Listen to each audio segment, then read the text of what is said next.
Well, hello, fellow pilgrims, members of the army of the Lord, friends old, friends new. Come on in, come on in. I am one pilgrim from One Pilgrim's Musings.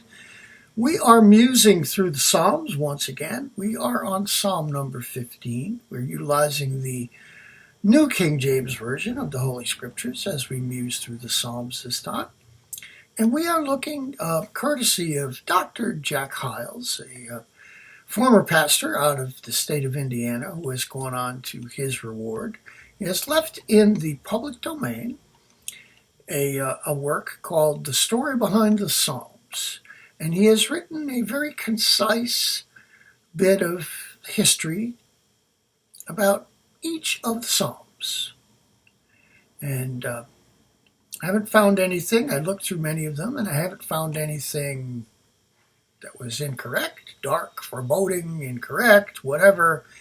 And so, with thanks to Dr. Jack Hyles, who worked for over 50 years as a pastor out of Indiana, we give you now, first of all, the story behind the Psalms for Psalm number 15.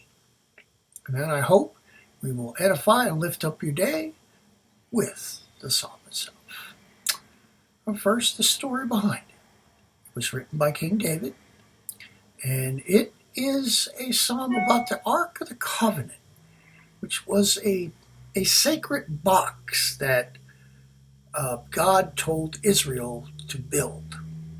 It was in the Holy of Holies in the tabernacle. The tabernacle was a big tent that Israel put up in the wilderness every time they stopped, and the Ark of the Covenant was in the center of that. And it is where although God is everywhere and in heaven and all of that, his presence went with his people, the Israelites, and it was not contained, but he would come and visit the Israelites. It was like a point of contact. Think, just a point of contact. And it was an ark built according to God's specifications, and it was kept in the Holy of Holies, which was the center place in the tabernacle, or big tent that Israel would set up in the very middle of their entire people whenever they stopped. Now, on the top of the box was what was called the mercy seat, and it was overlaid with gold, over which the Shekinah glory, representing the very presence of God for Israel, hovered there. Now, at this time when this psalm was written, because of the Israelites' disobedience, the ark had been captured by their enemies, the Philistines. And when it was retaken by the Jews, the Israelites, it was not brought immediately to Jerusalem. And King David had vowed to bring the ark back to Jerusalem. It was a happy day in his life when the ark returned. He was so happy that he danced around the ark singing praises. His wife, Michal, looked from the window and saw David demonstrating such ecstasy before the ark of God.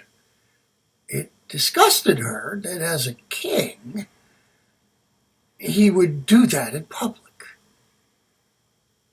And she rebuked him for it. But even the rebuke of his sullen wife did not dampen King David's joy. The ark was back home where it belonged. David had succeeded in bringing it back. Perhaps it was then that David wrote this 15th Psalm. With the reclaiming of the ark fresh in his mind, and with the words of rebuke from Michal still ringing in his ears, he pens the 5 verses of this psalm. Now, the Jews used this psalm before going to Jerusalem.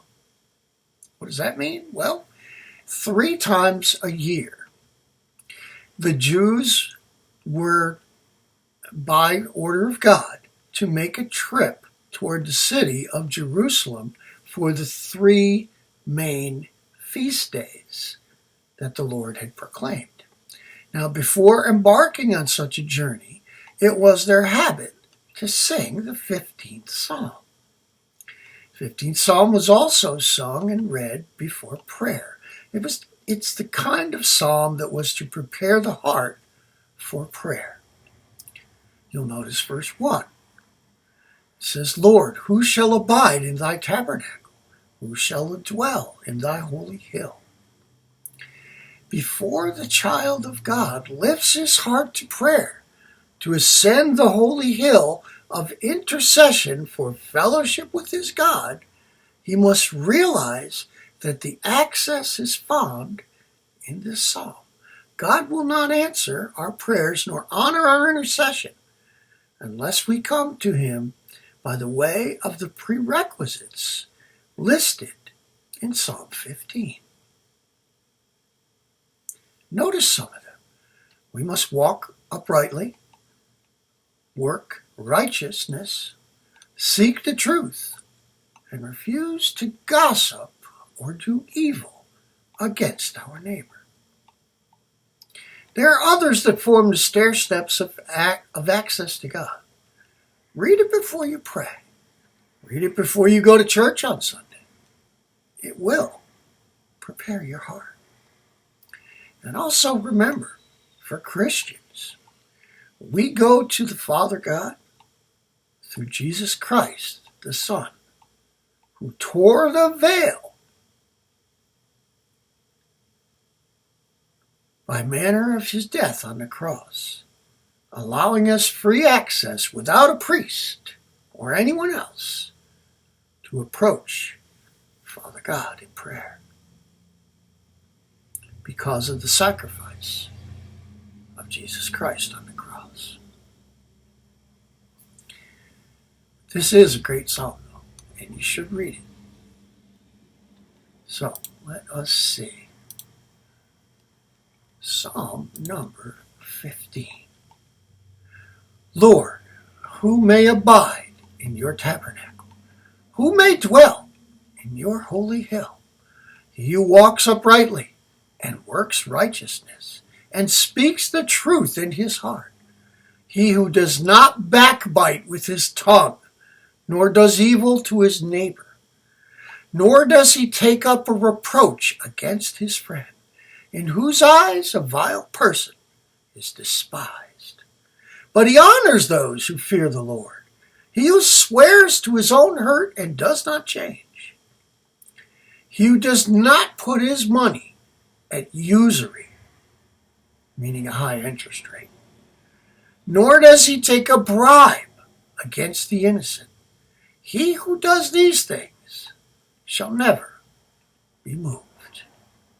And again, remember, this was a psalm for the Jewish people in the Old Testament before Christ. We come to God through Christ.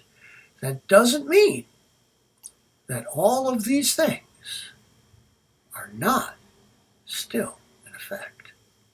Because through Christ, we live and are righteous.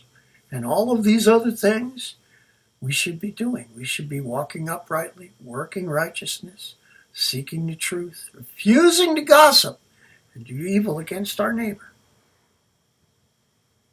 And we come to the Father through the Son, whose sacrifice paved the way. So let us get on with our day. We have finished Psalm number 15.